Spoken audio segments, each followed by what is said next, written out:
بسم اللہ الرحمن الرحیم۔ عقائد کے متعلق جو بنیادی عقائد تھے ان پر بات ہو گئی ہے۔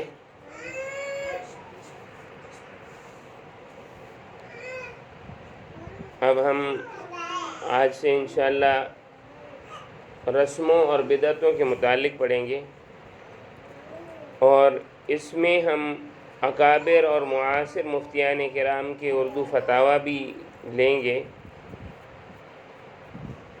بعض رسوم ایسے ہیں جو ہمارے معاشرے میں نہیں ہیں، تو ہو سکتا ہے ان کا بھی میں تذکرہ کروں، مگر نئے رسوم ایسے ہیں یا نئے رواج، تو ان کا بھی احکام جدیدہ کے طور پر ذکر کیا جائے گا۔ سب سے پہلے بدعت کی لغوی تعریف کیا ہے۔ بدعت ہر نیا کام لغت کے اعتبار سے بدعت ہے، چاہے وہ عادت کے اعتبار سے ہو یا عبادت کے اعتبار سے۔ ہر نیا کام بدعت ہے، چاہے عادت کے اعتبار سے ہو یا عبادت کے اعتبار سے۔ بدعت کی شرعی تعریف کیا ہے؟ حدیث شریف میں آتا ہے من احدث فی امرنا ھذا ما لیس منہ فہو رد، یعنی جس شخص نے ہمارے اس دین میں ایسی چیز ایجاد کی جو اس دین میں نہیں ہے تو وہ مردود ہے۔ اس حدیث کی روشنی سے یہ معلوم ہوتا ہے جو کام کلی یا جزوی طور پر کسی بھی اعتبار سے دین میں داخل نہ ہو، اس کو کسی وجہ سے عملی طور پر یا عقیدہ کے اعتبار سے دین کا جز بنا لینا، یعنی شرعاً آپ صلی اللہ علیہ وسلم نے یا صحابہ نے یا تابعین نے وہ عمل نہیں کیا اور آپ وہ عمل کرنا شروع کر دیں، چاہے دن طے کر یا کسی خاص عمل کے ساتھ منسلک کر لیں، تو وہ بدعت ہے۔ بالفاظ دیگر یہ کہہ سکتے ہیں کہ دین میں کسی ایسے کام کی کمی یا زیادتی کرنا جس کا ثبوت نبی کریم صلی اللہ علیہ وسلم سے، حضرت صحابہ کرام رضوان اللہ علیہم اجمعین سے، تابعین سے اور تبع تابعین سے کسی سے بھی نہ ہو، بالخصوص نبی کریم صلی اللہ علیہ وسلم سے اس کی اجازت قولاً فعلاً صراحتاً اشارتاً کسی طور بھی منقول نہ ہو، بدعت ہے۔ اہل علم نے بدعت کی دو قسمیں بتائی ہیں، بدعت سیئہ اور بدعت حسنہ۔ ان حضرات رحمہ اللہ تعالیٰ نے پہلے بدعت کی لغوی تعریف کو پیش نظر رکھ کر ہر نئے کام کو مطلقاً بدعت قرار دیا، پھر غور کر کے جس کام کو کلی یا جزوی طور پر دین میں داخل پایا، یعنی یہ معلوم ہوا کہ اس کی اصل کلی یا جزوی طور پر مذکورہ بالا تین زمانوں یعنی نبی کریم صلی اللہ علیہ وسلم یا صحابہ یا تبع تابعین و تابعین کے زمانے سے ملتی ہے، اس کو بدعت حسنہ قرار دیا، اور جس کا ثبوت نہیں ملتا اس کو بدعت سیئہ قرار دیا۔ حاصل یہ ہے کہ بدعت حسنہ پر بدعت کا اطلاق محض لغوی اعتبار سے کیا گیا ہے، اس لیے حقیقت میں شرعیت کی روح سے وہ بدعت ہے، شریعت کی روح سے وہ بدعت ہے ہی نہیں۔ شرعی اعتبار سے بدعت صرف اس کام کو کہیں گے جس کا ذکر ہوا کہ آپ صلی اللہ علیہ وسلم، صحابہ یا تابعین اور تبع تابعین کے زمانے میں وہ کام نہ پایا جاتا ہو۔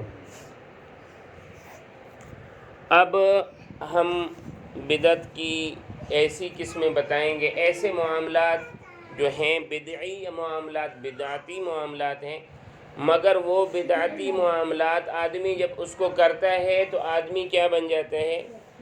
آدمی مشرک بن جاتا ہے، یعنی اس بدعت کی وجہ سے آدمی شرک کرنے لگتا ہے۔ سب سے پہلا کیا ہے؟ پیر کو سجدہ کرنا۔ اسی طرح اللہ کے سوا ہر کسی کو یا کسی بھی ولی کو یا بزرگ کو سجدہ کرنا، جو کہ جائز نہیں ہے بلکہ ممنوع اور حرام ہے۔ سجدہ کرنے والا، اس کی اجازت دینے والا، یہ دونوں سخت گناہگار ہیں۔ یہ صورت اس حکم میں ہے کہ سجدہ عبادت کے طور پر نہ کیا جائے، اور اگر عبادت کے طور پر اللہ کے علاوہ کسی اور کو سجدہ کیا گیا تو وہ سجدہ کرنا کیا ہوگا؟ کفر ہوگا۔ دوسرا، قبروں پر سجدہ اور طواف کرنا، کسی ولی اور بزرگ کی قبر کا طواف کرنا، یا اس پر سجدہ کرنا، یہ بھی ایسے معاملات ہیں جو دین میں نہیں تھے اور لوگوں نے ان کو گھڑ لیا، یہ اس کو کرنے والا آدمی مشرک ہو جاتا ہے۔ قبر کو بوسہ دینا، والدین سمیت کسی بھی قبر کو بوسہ دینا یا اس پر رخسار رکھنا، اپنا چہرہ رکھنا ممنوع اور ناجائز ہے۔ اس کے لیے اس میں سجدہ کے ساتھ جو مشابہت ہے اور یہ مشابہت جائز نہیں ہے۔ پاؤں چومنا، جھک کر کسی کے پاؤں چومنا جائز نہیں، کیونکہ یہ بھی سجدہ کے مشابہ ہے۔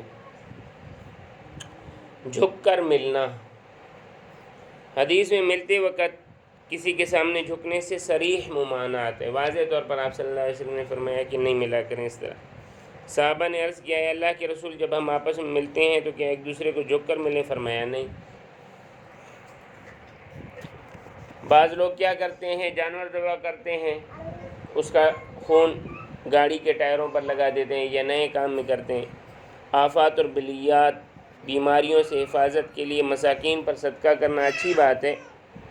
کوئی جانور ذبح کر کے اس کا گوشت مساکین کو دینا بھی ٹھیک ہے، مگر ذبح شدہ جانور کا گوشت گاڑی یا مختلف جگہوں پر لگانا اور جانور میں رنگ کی اضافی اثرات سمجھنا کہ بھئی کالے رنگ کا جانور ہو، سرخ رنگ کا جانور ہو، سفید رنگ کا جانور ہو، تو یہ جہالت ہے، اور اگر اس کو ثواب اور دین سمجھ کر کیا جا رہا ہے تو یہ بدعت اور گناہ ہے۔ اس کے علاوہ بعض مواقع پر مثلا نئی گاڑی خریدا یا نیا مکان لیا، لوگ سمجھتے ہیں کہ جانور ذبح کرنا ضروری ہے، یہ دین میں اپنی طرف سے زیادتی ہے۔ صدقہ کی سب سے بہتر صورت یہ ہے کہ نقدی مساکین کو دی جائے تاکہ وہ اپنی ضروریات پوری کر سکیں، اور اس میں ریا دکھلاوے کا خطرہ بھی نہیں ہے۔ بیماری سے شفا کے لیے بکرا ذبح کرنا، آفات اور بیماری سے حفاظت کے لیے صدقہ و خیرات کرنے کی ترغیب آئی ہے، مگر عوام کا اس کے بارے میں یہ عقیدہ بن گیا ہے کہ صدقہ کے جانور کو ذبح کرنا بھی ضروری ہے، اس لیے کہ جان کا بدلہ جان ہے، جبکہ شریعت میں اس کا کوئی ثبوت نہیں ہے۔ یہ عوام کی خود ساختہ بدعت ہے۔ اگر یہ عقیدہ نہ بھی ہو تو چونکہ غلط عقیدہ اور بدعت کی تائید ہے، اس لیے یہ جائز نہیں ہے۔ احسن الفتاویٰ جلد 1 صفحہ 367۔ اس کے علاوہ بعض لوگ چیلوں کے سامنے گوشت پھینکتے ہیں، جیسے بعض علاقوں میں بیمار کی طرف سے بکرا صدقہ کر کے اس کا گوشت کووں اور چیلوں کو پھینکا جاتا ہے تاکہ آسانی سے اس کی روح نکل جائے۔ یا اللہ تعالیٰ صدقہ کی برکت سے اس کو شفا دے، یہ محض جاہل لوگوں کی خرافات ہیں، شریعت میں اس کا کوئی اثر نہیں، بلکہ اس قسم کے ٹونے ٹوٹکے ہندوؤں کے لیے ہیں اور اس کا بہت سخت گناہ ہے، اس سے بچنا لازم ہے۔ البتہ ویسے ہی صدقہ دینا ثابت ہے، اس سے آفت ٹلتی ہے، اور نقدی کی صورت میں صدقہ کرنا زیادہ افضل ہے، یعنی کچھ رقم کسی مسکین کو دے دی یا کسی خیر کے کام میں لگا دی۔ بارش کے لیے مزارات پر جانور ذبح کرنا، بعض علاقوں میں یہ رسم ہے کہ بارش طلب کرنے کے لیے یا کسی اور حاجت کے لیے لوگ مزارات پر لے جا کر جانور ذبح کرتے ہیں، یہ فعل بدعت ہے اور ناجائز ہے، اور اگر جانور اس مزار والے بزرگ کا قرب حاصل کرنے کی نیت سے ذبح کیا گیا تو جانور بھی حرام ہے اور اس کا گوشت کھانا جائز نہیں، اور اگر قرب کی نیت نہ ہو تو وہ جانور حرام نہیں، لیکن یہ فعل خود خلاف سنت ہے اور خلاف سنت ہونے کی وجہ سے ناجائز ہے، اس سے بچنا واجب ہے۔ تو آج جو ہے ہم نے سب سے پہلے بدعت کی تعریف پڑھی، اس کے بعد ایسی چیزیں جو ہمارے نزدیک بدعت بھی ہیں اور اس کو کرنے والا آدمی مشرک بھی ہو جاتا ہے۔ اس میں پہلا تھا سجدہ کرنا بزرگوں کو، دوسرا تھا قبروں کو سجدہ کرنا، تیسرا تھا قبروں کا طواف کرنا، چوتھا تھا قبروں کو بوسہ دینا، پانچواں تھا کسی کے پاؤں چومنا، چھٹا تھا جھک کر ملنا، ساتواں تھا بکرے کا خون گھر میں یا جگہ کو ملنا، آٹھواں تھا بیماری سے شفا کے لیے بکرا ذبح کرنا، نواں تھا چیلوں یا پرندوں کو گوشت ڈالنا، دسواں تھا مزارات کے لیے جانوروں کا ذبح کرنا۔ امید ہے کہ اللہ تعالی ہمیں ان کو سمجھنے کی توفیق دیں گے اور ہمیں اس پر عمل کرنے کی توفیق دیں۔ اللہ سے یہ دعا ہے سبحانک اللہم وبحمدک اشہد ان لا الہ الا انت استغفرک واتوب الیک.